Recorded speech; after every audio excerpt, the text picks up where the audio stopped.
We see and feel your troubled minds.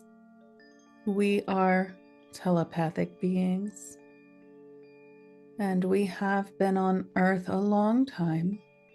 But no, we are not from Earth, and many species here are not from Earth, but from all over the galaxy. We are in a state of oneness.